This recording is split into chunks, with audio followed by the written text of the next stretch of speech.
उपनिषद में कथा है। उद्दालक का बेटा श्वेतकेतु विश्वविद्यालय से ज्ञान लेकर घर लौटा। बाप ने उसे दूर गांव के पगडंडी से आते हुए देखा। उसकी चाल में मस्ती कम और अकड़ ज्यादा थी। सूर्य पीछे से उग रहा था। अंबर में लाली फैल रही थी। पक्षी सुबह के गीत गा रहे थे। पर उद्दालक सालों बाद अपने बेटे को घर लौटते देखकर भी उदास हो गया, क्योंकि बाप ने सोचा था बेटा विनम्र होकर घर लौटेगा, लेकिन वो तो बड़ा अकड़ा हुआ आ रहा था। अकड़ तो हजारों कोस दूर से ही अपनी खबर कर देती है। अकड़ तो अपनी तरंगे चारों तरफ फैला देती है। वो ऐसा नहीं आ रहा था कि कुछ जानकर आ रहा हो, जैसे कोई ज्ञान प्राप्त करके आ रहा हो, बल्कि वो तो ऐसे आ रहा था जैसे मूर्ता से भरा हुआ हो। ऊपर ऊपर ज्ञान तो संग्रहित कर लिया है, पंडित होकर आ रहा है, ज्ञानी होकर आ रहा है, विद्वान होकर आ रहा है, लेकिन प्रज्ञावान होकर नहीं आ रहा। कोई अपनी समझ की ज्योति नहीं जली है, अंधेरे शास्त्रों का बोझ लेकर आ रहा है। बाप दुखी और उदास हो गया। बेटा आया तो उद्दालक ने पूछा कि तू क्या क्या सीख कर आया है। उसने कहा, थोड़ा बहुत नहीं, मैं सब कुछ सीख कर आया हूं। यही तो मूर्ता का वक्तव्य है।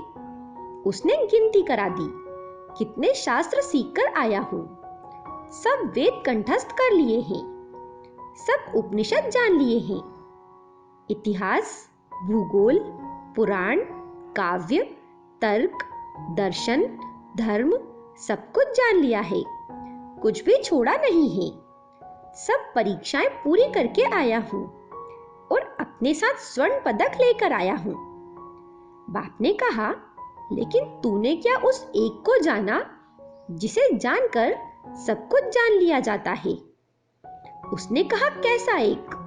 किस एक की आप बात कर रहे हैं? बाप ने कहा, तूने स्वयं को जाना है क्या, जिसे जानने से सब कुछ जान लिया जाता है? ये सुनकर श्वेतकेतु उदास हो गया। उसने कहा, उस एक की तो कोई चर्चा वहां हुई ही नहीं। तो बाप ने कहा, फिर तो तुझे दोबारा जाना होगा, क्योंकि हमारे कुल में हम सिर्फ जन्म से ही ब्राह्मण नहीं होते आ रहे हैं, हम जानकर ब्राह्मण होते हैं। ये हमारे कुल की परंपरा है। मेरे बाप ने भी मुझे ऐसे ही वापस लौटा दिया था। एक दिन तेरी ही तरह मैं भी अकड़ कर घर आया था, ये सोचकर कि सब कुछ जान लिया है, सब जानकर आ रहा हूं। मैं अपने बाप के चरणों में झुका जरूर था, लेकिन मैं अंदर से नहीं झुका था।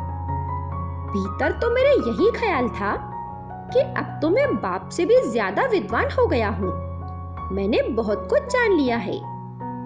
लेकिन मेरे पिता उदास हो गए और उन्होंने मुझे कहा कि वापस जा, उस एक को जान जिसे जानने से सब जान लिया जाता है। ब्रह्म को जानकर ही हम ब्राह्मण होते हैं, इसलिए तुझे भी वापस जाना ही होगा श्वेतकेतु। श्वेतकेतु की आंखों में पानी आ गया। उसने अपने पिता के चरण छुए और वापस जाने लगा। घर के अंदर भी नहीं गया।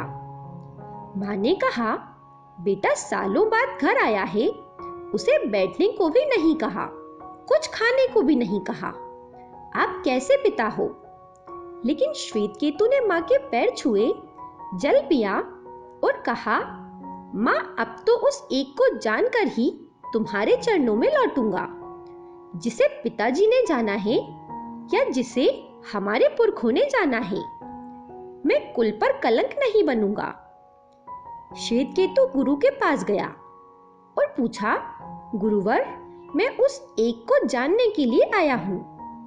तब गुरु हंसा और कहा, गौशाला में 400 गायें बंधी हुई हैं, उन्हें लेकर जंगल में जा और जब तक वो 1000 ना हो जाएं, तब तक लौटना मत।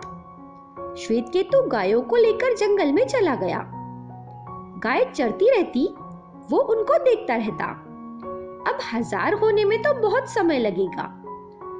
वो बैठा रहता पेड़ों के नीचे, झील के किनारे, और गाय चरती रहती।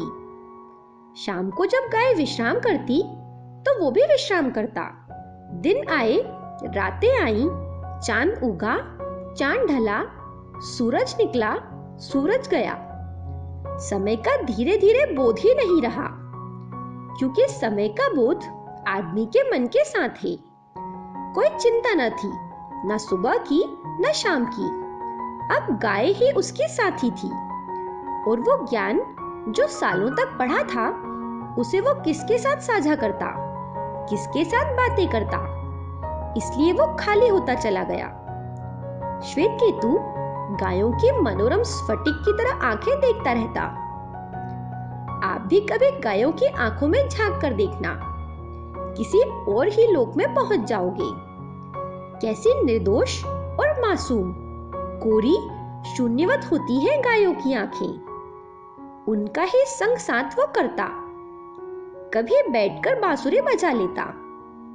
अब धीरे धीरे उसके अंदर की बांसुरी भी बजने लगी थी।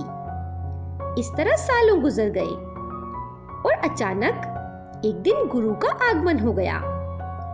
तब उसे याद आया कि वो यहाँ किस लिए आया था। तब गुरु ने कहा, श्वेतकेतु, अब 1001 गायें हो चुकी हैं। अब तू भी गऊ के समान निर्दोष हो गया है, और तूने उसे भी जान लिया है जो पूर्ण से पूर्ण है। पर श्वेतकेतु इतना पूर्ण हो गया कि उसमें कहीं भी मैं का भाव ही नहीं रहा। श्वेतकेतु बुद्ध हो गया, अरिहंत हो गया। उसने ब्रह्म को जान लिया। जब श्वेतकेतु अपने घर आया तो ऐसे आया जैसे कि उसके पदचाप भी धरा पर नहीं छू रहे थे। तब वो ऐसे आया जैसे विनम्रता आखिरी गहराइयों को छूती हो। वो मिट कर आया, और जो मिट कर आया वही होकर आया। अपने को खोकर आया, वही अपने को पाकर आया। ये कैसा विरोधाभास है। शास्त्र का बोझ अब नहीं था, अब सत्य की निर्भर दशा थी। विचारों की भीड़ न थी, अब ध्यान की ज्योति थी। भीतर एक विराट शून्य था। भीतर एक मंदिर बनाकर आया था।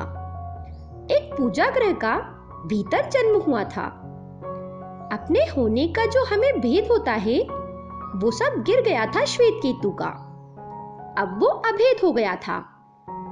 वही जो उठता है निशब्द में। उसकी दशा देख उद्दालक ने उसे अपने गले से लगा लिया और कहा, मेरा बेटा आ गया। अब मेरा बेटा ब्राह्मण हुआ है। उद्दालक की आंखों में आंसू भर आए। ये कहानी ओशो के प्रवचन से प्रेरित है। मेरे साथ बने रहने के लिए धन्यवाद।